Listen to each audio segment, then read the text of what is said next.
Hi everybody, and welcome to the Janel Burgess Show. I'm DJ Foster, joined by Grand Valley State head women's basketball coach, Janel Burgess. Coach, thanks for joining me this week. Hello, thanks for having us. We had a great week. Excited to talk about it. Yeah, two good wins for you here at home. After you split on the road at Ohio, you beat these two Ohio teams here this past weekend, Tiffin and Ohio Dominican. Both games, your defense was tremendous. You gave up 38 points in both contests. Let's start with the Tiffin win on Thursday. 59-38 victory. You led at halftime by 5, and then in the second half you really kind of took over, outscoring the Dragons 38-22.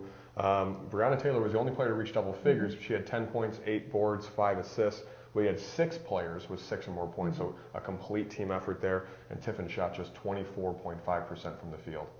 Yeah, I thought it was a great team effort in the sense of defensive execution. When you're holding teams to 38 points throughout the entire weekend, that means the kids' heads and the players' heads are in the right spot, no doubt about it. I thought we gave up a little too many free throws in that game. Our containing of penetration was a little below average, I thought, in many aspects, but I thought every other aspect on the defensive end was tremendous.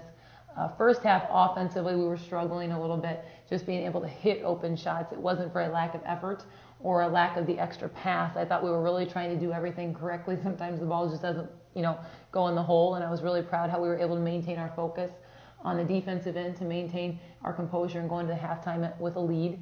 And then the second half, we came out and really let our defense dictate and create a lot of transition offense, which really started to establish the gap. And then I thought we just continued to attack from there on out. You kept that going, and Saturday with a 65-38 win over Ohio Dominican. You shot 43% from the field, a little bit better there, and you held Ohio Dominican to just 21% shooting. They were 1 of 16 from three-point range. Again, a closer game at halftime. You had a 5-point lead at the half. You outscored the Panthers 44-22 in the second half. What kind of changed for you in the second half from the first? Was it just making shots, or was it kind of something on, in the game plan that worked well? I thought we just continued to talk in the locker room at the halftime of composure and being able to continue to make that extra pass. I thought there was a moment in the first half where we got a little, I don't want to say selfish, but almost self-driven for about a 5-minute period offensively, and I thought in the second half we came out, had a nice skip pass with a good penetration to the middle for a quick score. Then we had 2 steals that led to transition buckets right away, and I thought that just kind of catapulted us into the consistency of offense in the second half. I think the other thing that we probably did the best offensively in both of these games was move the ball. We had 18 assists against Tiffin on Thursday night, and then in the second half alone we had 11 assists against Ohio Dominican. So those are huge things for us as we continue to gel together and work together. And then we also rebounded pretty well throughout the entire weekend, even though the team will tell you I was really hounding them about giving some offensive rebounds up, which are things we'll have to clean up this week as we hit the road. But overall, I thought we had a very good performance as a team. And when you're only giving up 38 points in 2 games, you have to walk away pretty excited about the opportunity to get those 2 victories, and then understand we were headed into finals. And anytime you can get wins headed into finals, that's always great. And very excited for the upcoming weekend, obviously. I'm not a math major, but you play 40 minutes in basketball. Yep. If you only go up 38 points, that's not even a point a minute.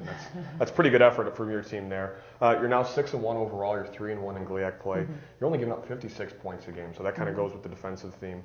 You have 6 players averaging 6 points or more per game, but it really seems like it's kind of starting with the defense for you guys this year. Yeah, I definitely think so. I think what we've done is last year we made a standard in the program where defense has to be, the #1 focus point. Our seniors have definitely embraced that and continued that. And then I think you look at, we're getting pretty deep in the sense of we're playing about 9 or 10 kids, double-digit minutes, and we're not afraid to just be able to let anybody score who's ever open. And so I think that's going to be a good thing for us as we continue to go down the GLIAC play. We all know that, we play 22 games in this conference schedule, and that's taxing on anybody. So the good thing is we know that it doesn't have to be one person that has to do it every day. We are very proud of where Brianna's playing right now. She's playing tremendous. Excited about Lauren Stodola's consistency and leadership. But I think you look around the entire team that we have, everybody can step in and put in 4 to 6 points or 6 to 8 points, whatever the team might need. And I think that will help us as we continue to go through this grueling GLIAC conference schedule and find a way to grind out wins. Certainly makes it hard for opponents to guard everybody, if they're not just focusing on one player.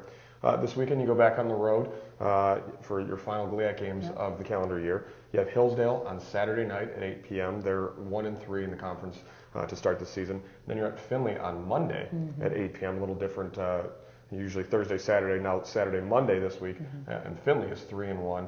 Two tough places to play, venues, team-wise, everything kind of taken into effect there. What are you looking for your team this weekend with those two teams coming up? I think anytime you're hitting the road, you know that what we did this weekend will have to stay true. We are going to have to play tremendous defense. Hillsdale is a very guard-oriented team with a lot of penetration.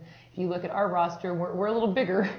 We go about 5'9" across the board, to be honest. So we will have to work hard on our defense and containing of penetration against Hillsdale. Findlay is usually the same thing. We're going to have to probably defend ball screens, I have a sneaky suspicion, as well as containing penetration. And I think the biggest thing we have to walk away with the Hillsdale and Findlay victories, in order to get victories, we'll know that we have contained penetration and we have not let them get to the free throw line. Grand Valley State, 2 more wins this past weekend. They're 6-1 overall, 3-1 in conference play with 2 big games coming up this weekend on the road. Coach, good luck this weekend on the road, and we'll talk to you again soon. Thank you. Thanks for watching the Janel Burgess Show here on the Grand Valley Sports Network.